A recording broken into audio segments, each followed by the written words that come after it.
Assalamualaikum warahmatullahi wabarakatuh. Halo semuanya, pada kesempatan kali ini kelompok 1 kelas 10-2 akan menjelaskan materi mengenai komponen perangkat keras pada jaringan komputer.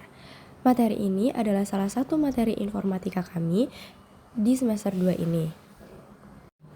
Video ini dibuat sebagai pemenuhan tugas kami di semester 2 ini. Kalian pasti bertanya-tanya kan, apa sih komponen perangkat keras pada jaringan komputer? Contohnya kayak apa? Terus kira-kira bentuknya kayak gimana ya? Nah, maka dari itu, yuk kita langsung masuk ke materinya. Simak dengan baik ya. Oke, sebelum kita masuk ke materinya, kita kenalan dulu yuk. Siapa aja yang bakal nyampein materi di video kali ini. Jadi yang pertama ada Damar, ada Nafiza, ada Oriza, ada Regina, Tiara, dan terakhir ada Tristan. Selanjutnya di sini ada tujuan pembelajaran. Kira-kira apa sih tujuan dari kita belajar materi ini? Nah, ada 4 nih tujuannya. Yang pertama ada memahami pengertian dari jaringan komputer. Terus yang kedua ada mengetahui jenis-jenis dari perangkat keras jaringan. Yang ketiga bisa menjelaskan fungsi masing-masing perangkat jaringan. Dan yang terakhir membedakan perangkat jaringan berdasarkan perannya. Jadi yang pertama ada pengertian jaringan komputer. Jaringan komputer adalah sekumpulan komputer atau perangkat yang saling terhubung untuk berbagi data, informasi, dan sumber daya melalui media komunikasi. Selanjutnya kita akan masuk ke materi jenis-jenis dari perangkat keras jaringan. Jenis-jenisnya dulu ada 3. Yang pertama ada perangkat utama atau akhir, disebut juga sebagai end device. Yang kedua ada perangkat penghubung atau disebut juga network device. Dan yang terakhir ada media transmisi. Perangkat utama atau end device adalah perangkat yang digunakan langsung oleh pengguna. Contohnya ada handphone, laptop, dan juga komputer. Selanjutnya ada perangkat penghubung atau network device. Nah, perangkat ini perangkat yang menghubungkan ke jaringan. Contohnya ada router dan juga switch. Kembali dengan Caca di sini, saya akan menjelaskan tentang apa itu komputer dan server. Pertama, komputer atau client adalah perangkat yang digunakan pengguna untuk mengakses jaringan dan menerima layanan dari server. Contoh, laptop, PC, dan smartphone. Fungsinya sendiri untuk mengirim permintaan data atau request, menerima dan mengolah data, mengakses internet dan aplikasi jaringan. Selanjutnya ada server. Server sendiri adalah komputer yang menyediakan layanan data atau sumber daya untuk klien dalam jaringan. Contohnya ada web server dan file server. Fungsinya sendiri adalah menyimpan data di database, mengatur akses pengguna, lalu melayani permintaan dari klien. Saya akan menjelaskan apa itu NIC dan HUB. Jadi NIC atau disebut juga Network Interface Card adalah perangkat keras yang menghubungkan komputer terhubung ke jaringan. Contohnya LAN card atau untuk kabel dan Wi-Fi adapter untuk jaringan nirkabel.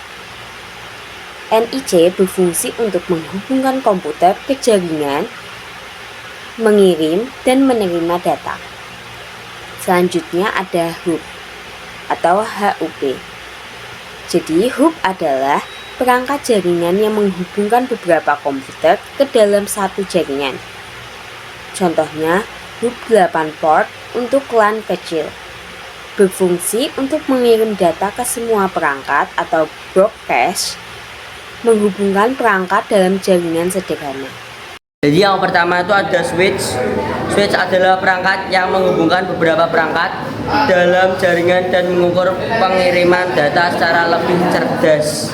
Contohnya, Contoh switch 24 port di lab komputer dan switch di kantor. Selanjutnya kita punya router. Router adalah perangkat yang menghubungkan 2 atau lebih jaringan yang berbeda. Contohnya router WiFi di rumah dan router jaringan sekolah. Fungsi yang switch itu mengirim data hanya ke perangkat tujuan. lalu meningkatkan kecepatan jaringan, lalu mengurangi tabrakan data. Jadi datanya nggak nabrak-nabrak guys. Terus yang router fungsinya itu mengatur jalur data atau routing, bukan outing ya. Kalau outing kemarin pas kita di Jogja. Asik. Selanjutnya menghubungkan jaringan lokal ke internet. Terus yang terakhir membagi koneksi internet. Baik, terima kasih sudah mendengarkan dari materi yang sebelumnya. Kali ini saya akan lanjutkan tentang modem dan access point. Jadi modem ini adalah, bayangkan modem seperti jembatan yang menghubungkan rumah atau sekolah kita ke penyedia layanan internet.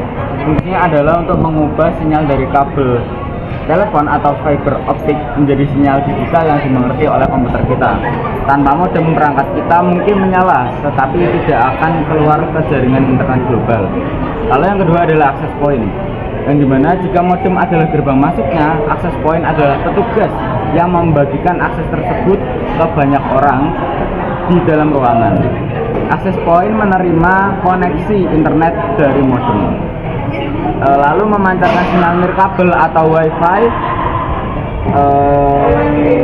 dan inilah yang membuat HP, laptop, dan smartband kita bisa terhubung oleh internet secara bersamaan tanpa perlu colok kabel satu-satu. Media transmisi. Media transmisi adalah jalur yang digunakan untuk mengirimkan data dalam jaringan. Contoh kabel berupa kabel UTP dan fiber optik, sedangkan nirkabel berupa WiFi dan gelombang radio. Fungsinya untuk menghubungkan perangkat dalam jaringan dan media untuk mengirimkan data. Lanjut, kita masuk ke quiz.